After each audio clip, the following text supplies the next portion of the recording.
नाज़रीन, वफ़ाक़ी सरकार तरफ़ां 3 सिंध जूं वॾियूं इस्पतालूं बोर्ड ऑफ गवर्नेंस ज़रिए हलाइण ख़िलाफ़ NICH इस्पताल में ग्रैंड हेल्थ अलायंस सिंध पारां ॿिए ॾींहुं बांह ते कारियूं पटियूं ॿधी एहतिजाज कयो वियो। अॻवाननि जो चवणु आहे त MTI एक्ट ज़ालमाणो क़दम आहे। उन हवाले सां वधीक तफ़सील ॾिसूं था नजीब नाज़ जी हिन रिपोर्ट में। वफ़ाक़ी सरकार तरफ़ां सिंध जूं 3 वॾियूं इस्पतालूं बोर्ड ऑफ गवर्नर्स ज़रिए हलाइण जे ख़िलाफ़ NICH इस्पताल में ग्रैंड हेल्थ अलायंस सिंध पारां ॿिए ॾींहुं बि बांह ते कारियूं पटियूं ॿधी एहतिजाज कयो वियो। एहतिजाज जी अॻवानी कंदड़ डॉक्टर महबूब नूनारी, डॉक्टर सुरेश कुमार, एजाज कलेरी, गाज़ी अबड़ो, ज़रियाब टवाना, करामत अली ऐं ॿियनि जो चवणु हो त MTI एक्ट ज़ालमाणो क़दम आहे, जंहिं ज़रिए वफ़ाक़ी सरकार सिंध में मयारी ऐं मुफ़्त सिहत जूं सहूलियतूं फ़राहम कंदड़ 3 वॾियूं इस्पतालूं ख़ानगी शोबे हवाले करे ग़रीब मरीज़नि ऐं मुलाज़िमनि सां ज़ुल्म करणु चाहे थी। एहतिजाज कंदड़ मुलाज़िमनि जो चवणु त वफ़ाक़ी हुकूमत जे अहिड़े फ़ैसिले ते मुलाज़िमनि में बेचैनी पखिड़ियल आहे, जंहिं सबबु हू एहतिजाज ते मजबूर थिया आहिनि। बहुत अरसे से इस डिस्प्यूट में मुब्तला हैं कि हम कहाँ पर हैं, फेडरल में हैं, सिंध में हैं या ऑटोनॉमस हैं।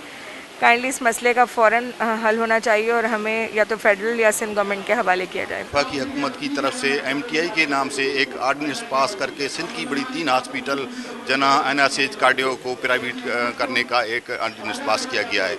हम इस गैर आइनी, गैर कानूनी, गैर पार्लिमानी आर्डिनेंस की शदीद अल्फाज में मजम्मत करते हैं। ये आर्डिनेंस सिंध की आवाम के साथ और यहाँ के मुलाजिम के साथ जुल्म है, ज़्यादती है, ये हम कभी बर्दाश्त नहीं करेंगे। इस सिलसिले में सिंध हुकूमत ने भी बड़ा बोल्ड ज़रूरतमंदाना कदम उठाया है और हम भी सिंध हुकूमत के साथ खड़े हैं। इसको हम किसी भी NGOs को यहाँ नहीं आने देंगे। अज असांजे NICH में अज 3 ॾींहं आहे जेको MTI ख़िलाफ़ प्रोटेस्ट कयो वञे पियो, जंहिंमें तमामु अॼु जिना NICH एम्प्लॉइज़ अॼु असां इजलास घुरायो आहे, जंहिंमें असां फर्दर CGT 31 मार्च ताईं पूरे सिंध में ब्लैक डे मल्हायो वेंदो, जंहिंमें असांजे फेडरल जो बोर्ड ऑफ गवर्नर्स ऐं MTI ख़िलाफ़ मज़म्मत कयूं था। सिंध जा 3 अवामी हॉस्पिटल आहिनि, NICH, JPMC ऐं NICVT। उन जे लाइ हिकिड़ो कारो कानून आंदो वियो आहे फेडरल गवर्नमेंट जे तरफ़ां, जिन खे हमेशह नवां तजुर्बा करण जो शौक़ु हूंदो आहे, त उन्हनि खे तब्दीली जे नाले में इदारा तबाह करणा हूंदा आहिनि। हाणे उहो वरी तब्दीली सरकार हिकिड़ो नओं नारो खणी आई आहे त इहे जेके इदारा हलनि पिया सिंध गवर्नमेंट में ऐं उहे सुठे नमूने परफॉर्म कनि पिया, त उन्हनि खे कीअं तबाह ऐं बर्बाद कजे ऐं मुलाज़िमनि खां ऐं उन्हनि जा हक़ छिनजनि। ऐं ॿियो त जेके माण्हुनि खे, ग़रीब माण्हुनि खे जेको इलाज जूं सहूलियतूं मिलनि पियूं मुफ़्त में, उन्हनि खां कीअं उहे खसिजनि। असांखे अहिड़ा कानून न खपनि जेके हिननि कानून जेके लाइज करण जी कोशिशि कई आहे। MTI कंहिं सूरत में असांखे क़बूल न आहे।